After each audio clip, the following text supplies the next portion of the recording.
Meus queridos e amados irmãos, que a doce e gloriosa paz do Senhor Jesus seja com todos. Nós estamos de volta para mais uma aula de Escola Bíblica Complementar.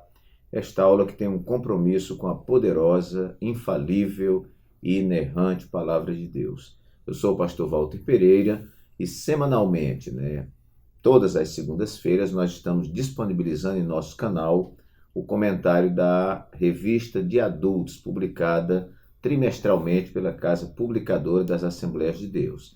Todos os nossos comentários nós fazemos em 10 tópicos que visam complementarizar o seu estudo e a sua aula. Se você ainda não é inscrito no nosso canal, se inscreva, deixa aí o seu like também, que é muito importante para que o YouTube interprete que o canal é relevante, para que ele repasse esse vídeo para outras pessoas. Também compartilhe com as pessoas amigas que você achar que se interessam por esse assunto. E também deixe o seu comentário aí no local do nosso canal, onde você pode colocar a cidade de onde você está nos assistindo e fazer o seu comentário.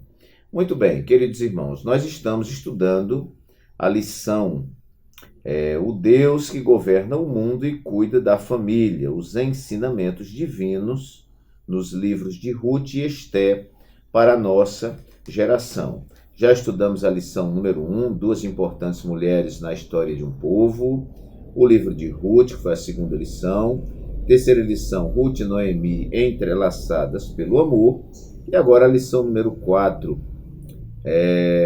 a lição número 4, o encontro de Ruth com Boaz, e agora a lição número 5, o casamento de Ruth e Boaz, a remissão da família. Essa será a nossa lição número 5, para 4 de agosto de 2024. Título: O casamento de Ruth e Boaz, a remissão da família. O textuário nos diz: Agora, pois, minha filha, não temas, tudo quanto disseste te farei, pois toda a cidade do meu povo sabe que és mulher virtuosa. Ruth, capítulo 3, versículo 11. Verdade prática nos diz: uma mulher virtuosa tem um valor incalculável por seu caráter e sua disposição de servir a Deus e a família. A lição também dispõe da leitura bíblica em classe, que está em Ruth, capítulo 3, versículos 8 a 10, e o capítulo 4 e o versículo 11. Que nos diz assim: E sucedeu que pela meia-noite o homem estremeceu e se voltou, e eis que uma mulher jazia a seus pés. E disse ele: Quem és tu? E ela disse: Sou Ruth, tua serva. Estende, pois, tua aba sobre a tua serva, porque tu és o remidor. E disse ele: Bendita sejas tu do Senhor, minha filha. Melhor fizeste esta tua última beneficência do que a primeira, pois após nenhum jovem foste, quer pobres, quer ricos. E todo o povo que estava na porta e os anciãos disseram: Somos testemunhas. O Senhor faça a esta mulher que entra na tua casa como a Raquel e como a Leia, que ambas edificaram a casa de Israel. E ate já valorosamente em Efrata, e faze-te nome afamado em Israel. Nossa lição ela dispõe de uma introdução, que vai dar aí uma visão geral da lição. O primeiro tópico vai tratar sobre o compromisso de Boaz com Ruth, e aí tem como subtópicos: no lugar da bênção, a iniciativa de Noemi, respeitando o processo. Muito bem, são os 3 subtópicos do primeiro tópico. O segundo tópico, o casamento entre Boaz e Ruth. Subtópico 1, concluindo o negócio. Subtópico 2, resgate e lei do levirato. E aí nós temos o terceiro tópico, que é a remissão da linhagem de Davi através de Ruth e Boaz. Subtópico 1, o nascimento de Obed. Subtópico 2, Boaz, um tipo de Cristo. E por fim, então, a conclusão. Então, o irmão deve ler esse comentário, você que vai fazer sua exposição na classe, e nós temos aqui muitos detalhes, muita riqueza de informações e de lições. Muito bem. Eu me detive, irmãos, a organizar os 10 tópicos que eu sempre forneço para os irmãos, para que os irmãos possam aí dar uma recheada na sua lição. Então, o título, o casamento de Ruth e Boaz, a remissão da família. Eu vou girar, então, em torno aqui do casamento de Ruth e Boaz. Primeiro ponto que eu coloquei aqui foi um casamento com uma mulher virtuosa. Ora, irmãos, uma mulher virtuosa não é uma qualidade, né? Uma mulher virtuosa é uma mulher recheada de virtudes, é uma mulher que possui muitas qualidades, né? Por isso, ela é chamada de virtuosa, ou seja, uma mulher que tem muitas virtudes. E Ruth, esta mulher, uma mulher virtuosa. O texto áureo vai dizer: agora, pois, minha filha, não temas, tudo quanto disseste te farei, pois toda a cidade do meu povo sabe que és mulher virtuosa. Ruth capítulo 3, versículo 11. Nossa verdade prática vai dizer: uma mulher virtuosa tem um valor incalculável por seu caráter e sua disposição de servir a Deus e a família. Quando nós vamos lá para Provérbios capítulo 31, nós vamos ver lá a descrição da mulher virtuosa, né? Você vai ver ali muitas qualidades nesta mulher. E a Bíblia diz: mulher virtuosa, quem a achará? O seu valor excede muito de rubis. Então, os irmãos, vejam que essa declaração, ela deixa aí implícito, né, que a mulher virtuosa é uma mulher que deve ser procurada. Ela não se encontra em qualquer esquina, né? Ela é como um tesouro que você tem que buscar com muita atenção, né, com muito discernimento, com muito cuidado, né? E se a Bíblia diz quem a achará, é porque ela não é fácil de ser encontrada, né? É como um tesouro realmente. E nós vamos ver, né, irmãos, que essa Ruth era uma moabita. E ela vai casar então com Boaz, que era um israelita. E nós vemos que esta mulher, em muitos lugares do livro de Ruth, nós vamos ver louvores em relação a ela. Então, ela era uma mulher que se destacava pelas muitas virtudes que ela tinha. Hoje, nós damos orientações em cursos para noivos, né? E às vezes em palestras de casais, e nós falamos que esse período, né, de procura, de namoro, de noivado, é um período onde você deve estudar a pessoa exaustivamente, né? Ouvir outras pessoas, não ficar cego pela paixão, porque eu sempre acreditei que um homem de Deus e uma mulher de Deus estão orando por um casamento. Eu creio que quando esta pessoa aparece, Deus não vai esconder deles, não é? De ambos, né, que estão um procurando ao outro, não vai esconder as virtudes, as marcas, né? Jesus disse que pelo fruto você conhece a árvore, né? Então, uma moça de Deus está orando por um casamento, encontra um rapaz. Se ela ficar ligada, ela vai ver que ao longo da sua convivência ali, de conhecimento, namoro e noivado, Deus vai mostrando as placas de sinalização se esta pessoa é ou não a pessoa que deve casar com ela, né? E assim também o rapaz. Então eu creio que quando um rapaz e uma moça de Deus se dedicam em oração, com sinceridade de coração, Deus não vai esconder, né, esses sinais para eles. Então, o casamento com uma mulher virtuosa, né? Boaz foi muito feliz, porque não obstante essa mulher ser uma mulher moabita, mas era uma mulher virtuosa. Então os irmãos vejam que em todos os lugares tem gente boa e gente ruim, né? Então nós vemos que Moabe não era uma terra favorável a Israel, mas dentro de Moabe tinha esta mulher, que era uma mulher virtuosa. E principalmente, né, claro, quando ela começou a conviver com a família de Elimeleque, né, conviver com a sua sogra Noemi, com seu esposo Malom, com seu cunhado Quilion, né, ela foi observando e creio que ela se converteu por estar dentro desta família. Segundo lugar, eu coloquei aqui, casamento dentro do tempo e propósitos certos. Isso é muito importante, irmãos. Às vezes nós estamos fazendo uma coisa certa, mas está no tempo errado e não dá certo, né? Às vezes estamos fazendo uma coisa certa, mas fora do propósito, né? Então, nós temos que ter muito cuidado com essa questão do tempo e do propósito certos, né? O casamento de Ruth e Boaz, quando a gente lê o livro de Ruth, a gente vê que algo vai canalizando para esse desfecho. E isso não é outra coisa senão a mão de Deus operando dentro de um tempo e de um propósito que eu acredito escrito desde a fundação do mundo. Então, nós vamos ver aqui no nosso plano de aula do mestre, na parte de motivação, que nos vai dizer assim, no meio desse comentário: das coisas simples, aparentemente sem importância, brota uma bênção que abrange toda a humanidade, ou uma bênção que abrange toda a humanidade. Deus usou uma crise de uma família para fazer a manutenção de um plano definido desde a fundação do mundo, né?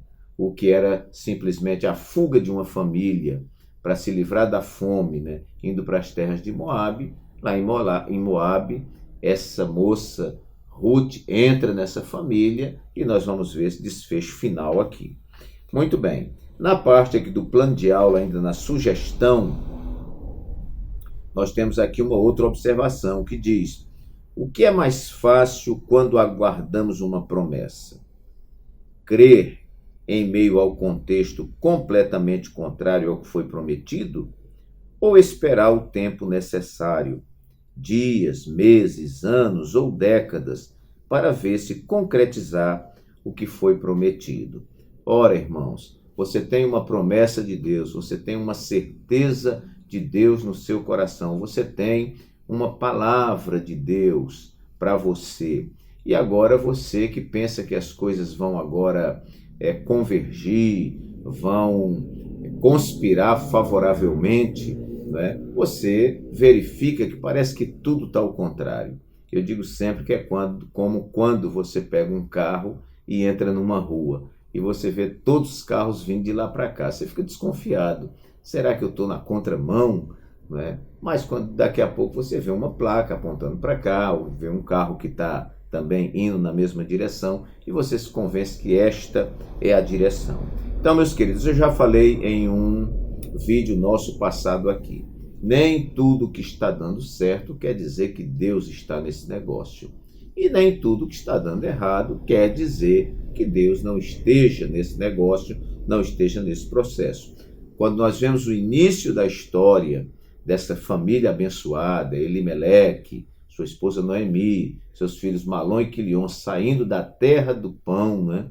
Porque não tinha pão, Belém, e indo para Moabe, na terra dos Moabitas, a gente olha e parece que está tudo ao contrário, parece que tudo está dando errado. Chega lá, morre o Elimeleque, o pai de família, morrem os 2 filhos, né? Então que tragédia, né? Mas em meio a tudo isso, nosso Deus é poderoso para transformar tragédias em bênçãos, e nós vemos aí esse desfecho então.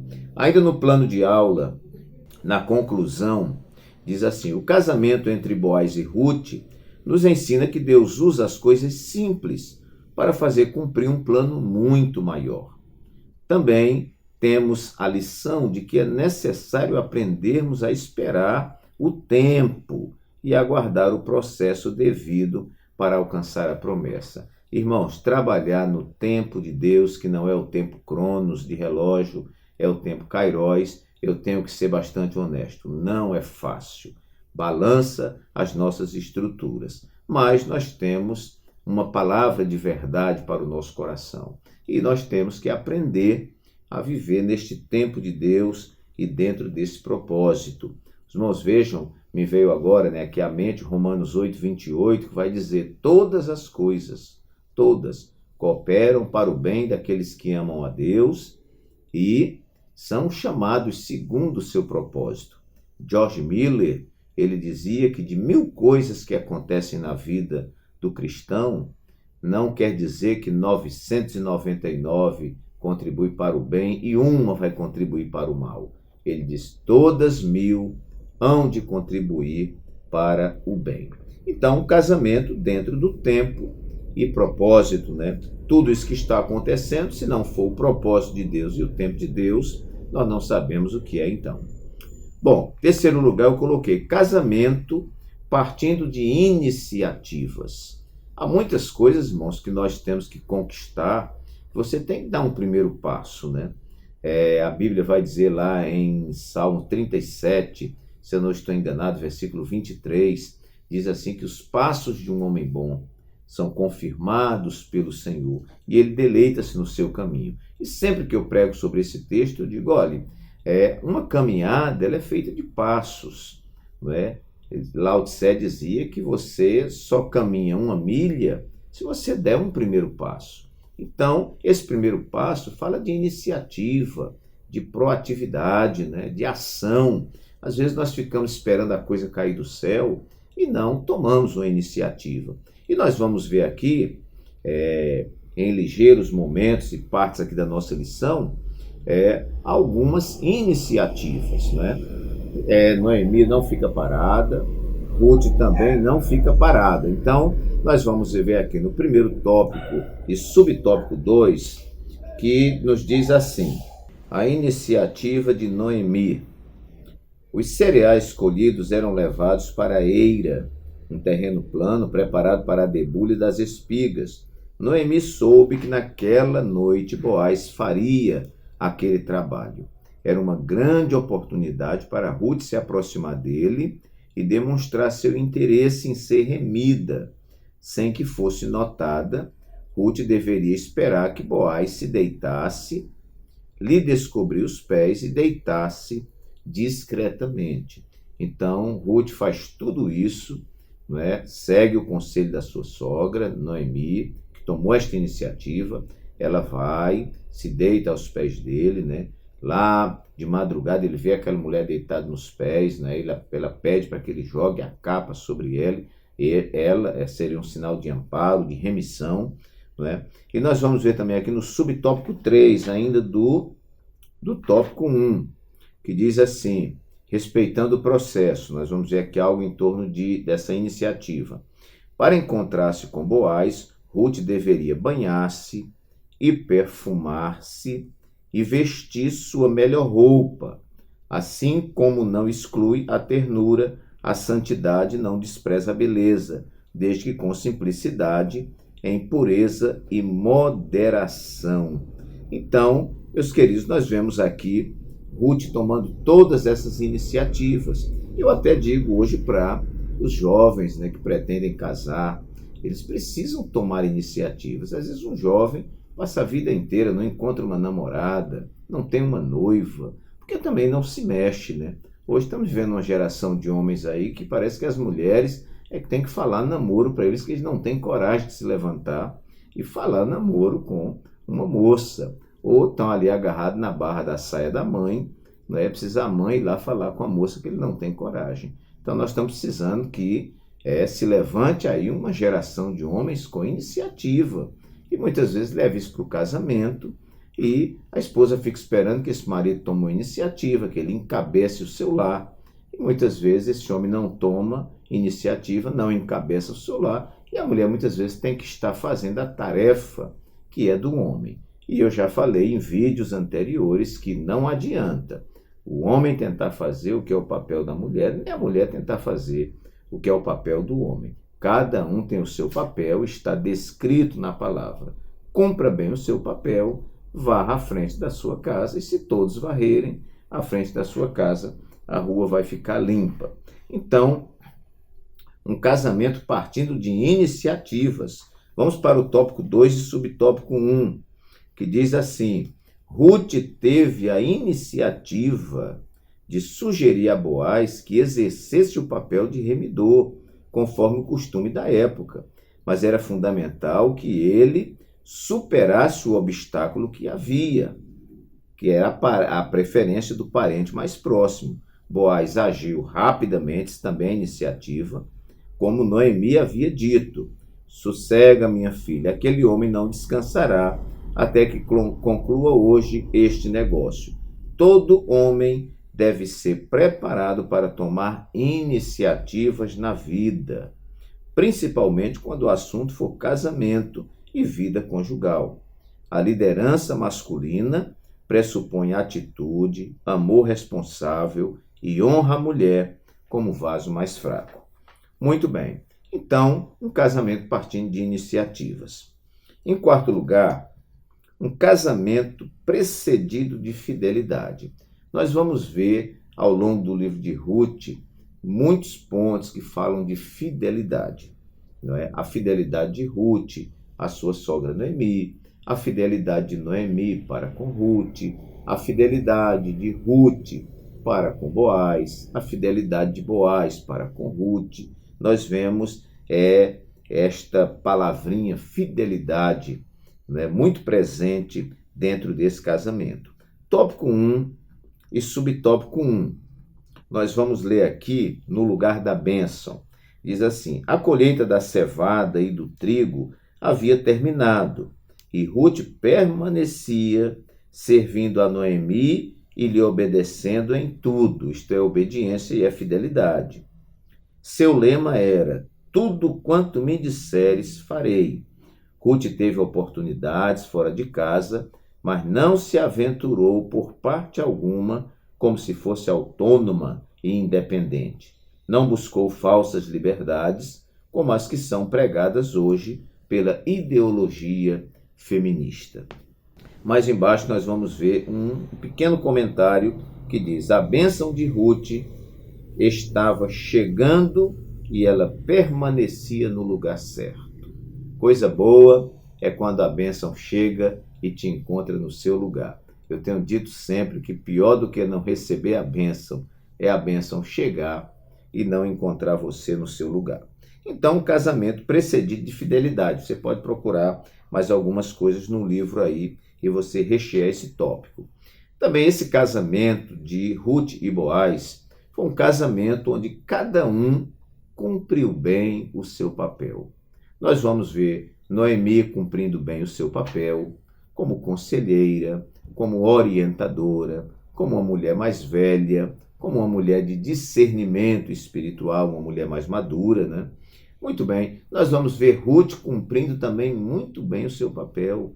Ruth, ela vai trabalhar lá na roça, vamos chamar assim, de Boaz, e ela atua de maneira destacável, vamos dizer assim, ela se destaca lá, a ponto de ser louvada por todos, né? E daqui a pouco toda a cidade está dizendo: essa mulher é uma mulher virtuosa, porque ela cumpria bem o seu papel. E quando chegou a hora de Boaz cumprir também o seu papel, ele cumpriu muito bem. Ele foi lá procurar um remidor que era mais próximo, era o que tinha direito, e ele anunciou que ele poderia redimir, né, ali a família de Elimeleque, e ele prontamente aceitou. Mas quando Boaz também cumpre muito bem o seu papel, né? Ele, quando é informado que ele seria o remidor da família, ele percebe que tem um outro que tem prioridade. Ele procura esse outro e fala que ele pode remir a família ali, né, de Elimeleque, e ele se dispõe a remir. Mas quando ele diz que ele fazendo essa remissão, ele terá também que casar com Ruth, a moabita, aí o outro desistiu. Que eu acho que ele estava torcendo por isso mesmo. Né? Aí, como o outro desistiu, ele era o próximo na sequência. E ele resolveu, então, remir, né, a família de Elimeleque, incluindo, claro, sua esposa, né, a Noemi, e também casar com Ruth, para dar sequência à família lá de Malom, que morreu sem deixar família. Né? E desse casamento, né, vai nascer o filho que vai justamente compor aí, né, a geração de Davi e, consequentemente, a geração de Jesus. Então, eu vejo aqui muito importante essa parte, irmãos, onde cada um cumpre o seu papel. Eu digo sempre que na família, não é? O marido deve cumprir o seu papel. Eu digo, nós homens, nós temos o papel de esposo, temos o papel de chefe de família, e quando temos filhos, temos o papel de pai, né? E a esposa também tem o seu papel, né? O seu papel de esposa, o seu papel de mãe de família, né? E o seu papel de mãe. E os filhos também têm o seu papel. Então a gente pergunta, onde está o nosso papel? Como eu devo fazer? A gente vai às Escrituras e lá tem toda a informação, como os filhos devem proceder, como o esposo deve proceder, como a esposa deve proceder, como os pais devem proceder. Então, desse tópico a gente tira essa aplicação muito interessante, que é onde uma família, onde cada um cumpre o seu papel, tudo tende aí a dar certo. Sexto tópico, casamento balizado pelo respeito. Nós vamos ver aqui o primeiro tópico, subtópico 3, que vai dizer assim, respeitando o processo. Para encontrar-se com Boaz, Ruth deveria banhar-se, se perfumar e vestir sua melhor roupa. Assim como não exclui a ternura, a santidade não despreza a beleza, desde que com simplicidade, em pureza e moderação. Nós vamos ver que Ruth se apronta, vai lá na eira com a recomendação de Noemi, sua sogra, se deita aos pés de Boaz, respeitosamente. Eles não estão privando de uma relação sexual, nada, né? Ela está ali para buscar o favor que ela tanto queria receber de Boaz. Nós vamos ver aqui nos versículos 8 e 9, que diz assim, sucedeu que pela meia-noite o homem estremeceu e se voltou, e eis que uma mulher jazia aos seus pés. E disse ele, quem és tu?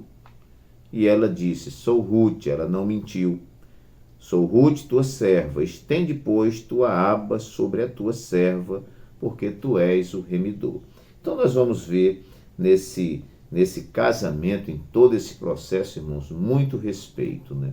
Respeito de Ruth para com Noemi, respeito de Noemi para com Ruth, respeito de Noemi para com Boaz, respeito de Boaz para com, ou de Ruth para com Boaz, e de Boaz para com Ruth, eles cumprindo tudo direitinho, né, sem ninguém estar avançando sinal. E isso é muito importante. Em um casamento, se não houver o respeito ali durante o processo até o casamento e durante o casamento, tudo está, então, acabado. Muito bem. Sétimo lugar, eu coloquei aqui casamento alinhado à palavra. Casamento alinhado à palavra. Tópico 1 e o subtópico 3. Nós vamos ver aqui que aquela mesma leitura que fiz antes, né? Orientada por Noemi, Ruth se identifica, lembra-lhe a condição de remidor. Na realidade, Ruth, como se ela estivesse dizendo a Boaz, está escrito na lei que deve ser assim. Então, lembra-lhe a condição de remidor e pede que estenda sobre ela a sua capa. Como Noemi dissera, Boaz realmente entendeu, ele acata a palavra. Ele era de fato um parente remidor, mas havia outro mais chegado, que tinha prioridade na remissão. Era preciso aguardar, respeitando o processo, né? Então, irmãos, nós vamos ver que essa lei do levirato, né, que de repente um jovem casava com uma jovem, e esse homem morria e não deixava descendência, aí, né, o irmão desse falecido casava com a mulher dele e tentava suscitar descendentes. Se não conseguisse, o outro irmão, e ele morresse, o outro casava até suscitar uma descendência que honrasse aquele primeiro marido. Então nós vamos ver aqui um casamento alinhado à palavra. Nós não vemos aqui Ruth transgredindo a palavra, não vemos Boaz transgredindo a palavra, não vemos Noemi transgredindo a palavra. E todas as vezes, irmãos, que nós nos damos mal, ou é porque não guardamos a palavra, fizemos diferente da palavra, ou pegamos algum atalho e as coisas nunca dão certo. É o que nós vemos hoje na nossa geração, uma geração que tem virado as costas para Deus e as coisas têm dado errado. Então, é importante que esteja alinhado à palavra. Assim como Ruth, no seu casamento com Boaz, foi um casamento orientado pela palavra, cumprindo o que prescrevia a palavra, o nosso também deve ser assim. Oitavo lugar, eu coloquei aqui um casamento aprovado. É muito importante, irmãos, a gente vê que tudo flui, tudo é confirmado, né? Vamos ver aqui no terceiro tópico e o subtópico primeiro, que vai falar aqui sobre o nascimento de Obed, né? Quem foi Obed? Foi o filho de Ruth com Boaz. Quem é Obed? Obed é o pai de Jessé, que é o pai de Davi, o pai do grande rei Davi, o maior rei que Israel já teve. E de onde descende o Messias? Não é? Descende da linhagem de Davi.